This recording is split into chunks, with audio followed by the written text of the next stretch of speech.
Welcome to Headline Hub Updates. Subscribe and press the bell icon for more updates. August 15, 2025. A date that will be remembered as the day North America changed course. A day when the ordinary rhythms of life were suddenly interrupted by a crisis no one saw coming. The world's longest undefended border, stretching over 5,000 miles, is now a flashpoint, not for war, but for economic chaos.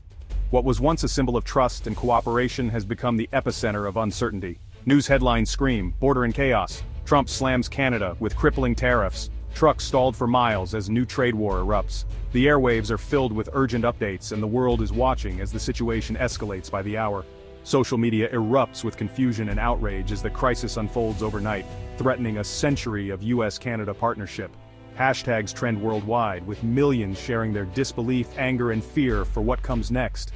At the Ambassador Bridge, thousands of trucks carrying everything from car parts to produce sit stranded, drivers anxious and uncertain.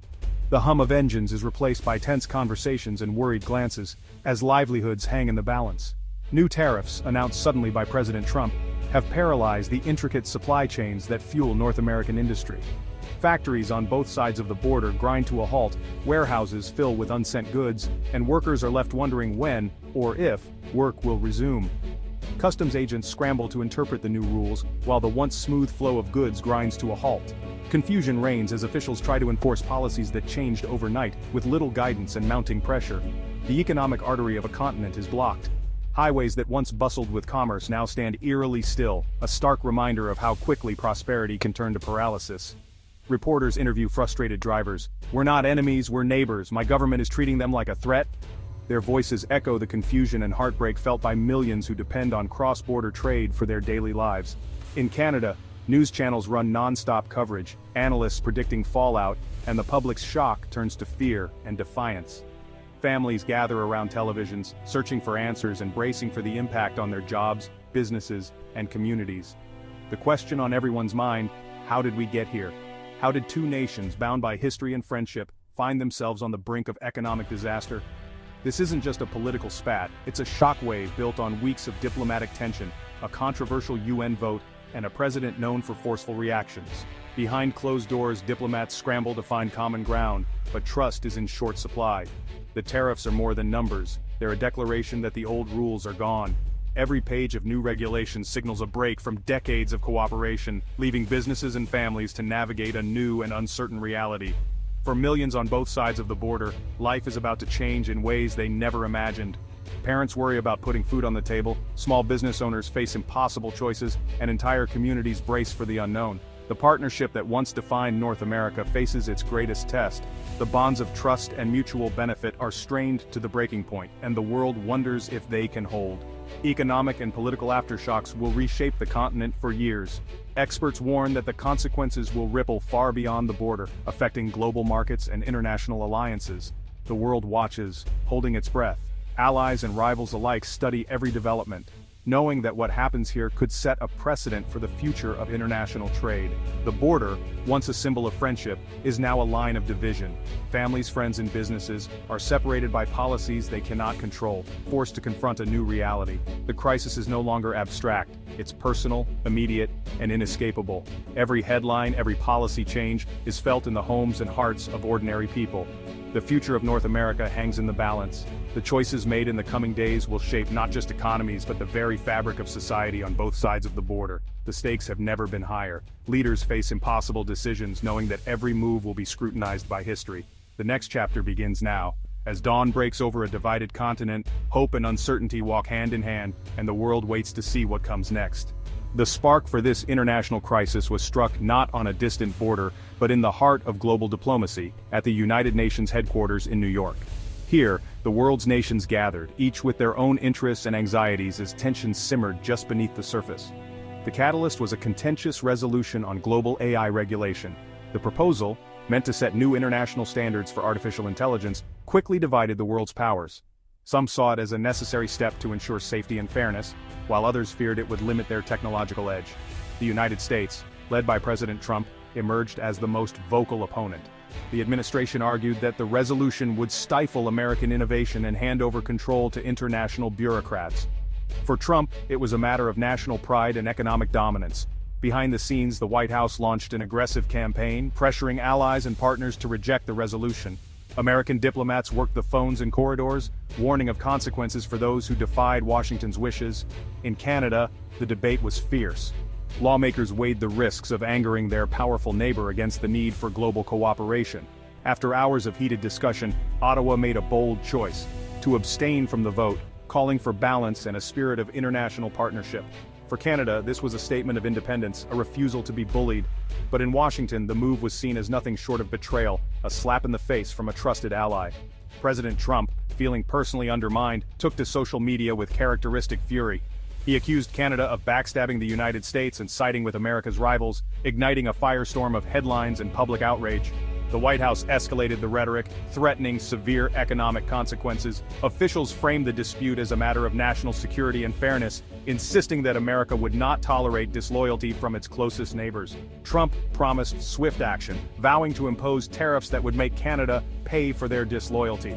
The threat was clear: economic pain would follow political defiance. The UN vote, once a routine matter of international governance, now became the perfect excuse for a dramatic policy shift that Trump had long considered. The administration moved quickly, eager to reshape the rules of engagement. Overnight, what began as a diplomatic disagreement exploded into a full-blown economic confrontation. Markets trembled, and businesses on both sides of the border braced for impact. The president was ready to pull the trigger on a trade war. Allies had become adversaries. The fuse was lit, and there was no turning back. As the world watched, uncertainty spread.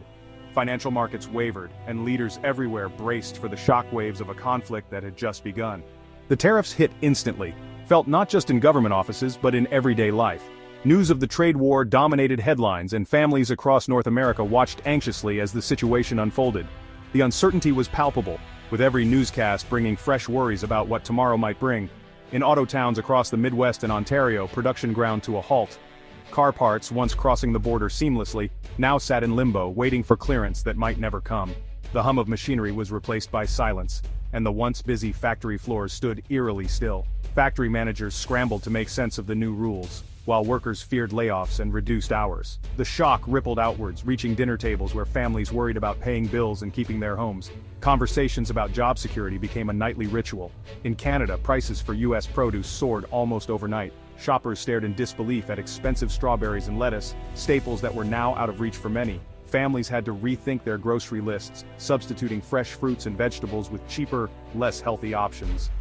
Meanwhile, American consumers saw the cost of lumber and seafood spike. Home renovations stalled and favorite meals became luxuries.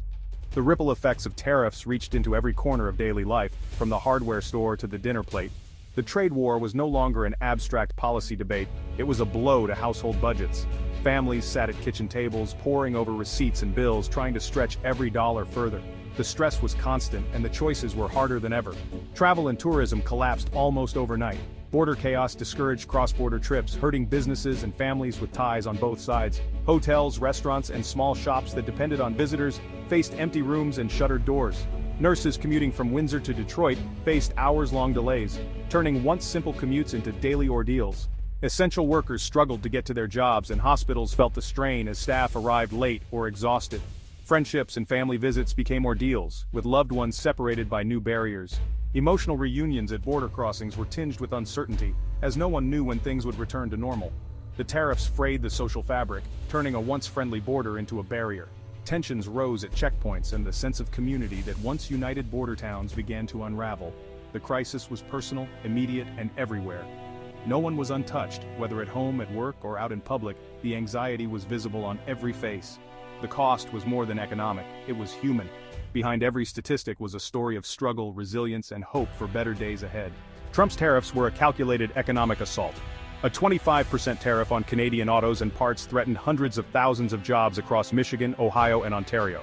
Lumber, aluminum, and steel faced new levies, driving up U.S. construction costs and hitting Canadian resource towns hard. Ottawa called the subsidies claim a lie, but the goal was clear: inflict pain and force a policy reversal. Even agriculture was hit. Beef, pork, maple syrup, and more faced 10% tariffs, sparking immediate Canadian retaliation. The Canadian dollar plunged, inflation soared, and the Toronto Stock Exchange tumbled. U.S. industry leaders warned of job losses and price hikes. The Chamber of Commerce called it a tax on Americans. Automakers predicted production cuts. The shockwave radiated continent-wide, threatening recession. The tariff hammer had fallen. Canada struck back with resolve. Prime Minister Trudeau, in a televised address, called the tariffs illegal and unacceptable, vowing not to be bullied. Canada imposed dollar-for-dollar retaliatory tariffs, targeting U.S. products from swing states, whiskey, oranges, motorcycles, and more. Diplomats bypassed the White House, lobbying Congress and industry to oppose Trump's actions. Canada launched a legal challenge under the US-Mexico-Canada Agreement. The White House doubled down, mocking Canada's response and insisting the pressure would continue. Both governments dug in, locked in a public standoff. The lines were drawn, neither side blinked. The crisis deepened. The alliance was on the brink. The battle spilled online. In Canada, #BuyCanadian went viral. Citizens rallied to support local businesses and boycott U.S. goods. Social media became a digital battleground, with Americans pushing #AmericaFirst and #CanadaPays. Memes, lists, and calls to action fueled national pride and deepened divisions. Rallies erupted across Canada. Flags waved, local producers celebrated, and unity soared. In the U.S., reactions split. Some backed the tariffs, others protested, especially in border states hit hardest. Hashtags like #EndTheTariffs and #TradeNotWar gained traction. The digital war mirrored real-world polarization. Ordinary people fought for their future with their voices and wallets. The conflict was everywhere, online, in the streets, and at the checkout. #BuyCanadian became a movement, not just a hashtag. Supermarkets highlighted Canadian products, sales of local goods soared while U.S. brands slumped. Wineries and breweries boomed, but businesses relying on U.S. supplies struggled. The boycott revealed the tangled North American economy. Hurting one side, hurt both. Tourism pivoted inward. Canadians canceled U.S. trips, flocked to Banff and PEI, fueling a domestic travel boom. The crisis forged unity and pride, with a maple leaf a symbol of defiance. Canadians rediscovered their collective power. The trade war meant to break Canada sparked a patriotic resurgence. The nation stood together, determined to protect its independence. The cost was high, but the resolve was higher. Opposition grew inside the U.S. Auto CEOs warned of factory shutdowns and job losses, calling the tariffs catastrophic. Farmers, Trump's base, felt the sting as Canada's retaliation cut off key export markets. Prices fell, and farm groups demanded action. Bipartisan lawmakers from border states united, holding press conferences and pushing legislation to limit Trump's tariff powers. Economic pain overrode party lines, creating an internal challenge to the president. Public unease grew as car and construction costs rose. Reports detailed the damage to American households. The chorus of opposition grew louder, threatening the White House's strategy. The trade war's political cost was mounting. The 2025 trade crisis is a turning point for U.S.-Canada relations. The special relationship is shattered. Trust built over generations is badly damaged. Canada will now diversify trade, seeking new partners to avoid future vulnerability. The U.S. faces questions about its alliances. Can America First work without trusted friends? The crisis sets a precedent. Alliances are now transactional, and trust is fragile. North America stands at a crossroads: rivalry and tension, or reconciliation and renewed respect. The choices made now will define the continent's future. The path forward demands courage, humility, and vision. The next chapter is unwritten, and the world is watching.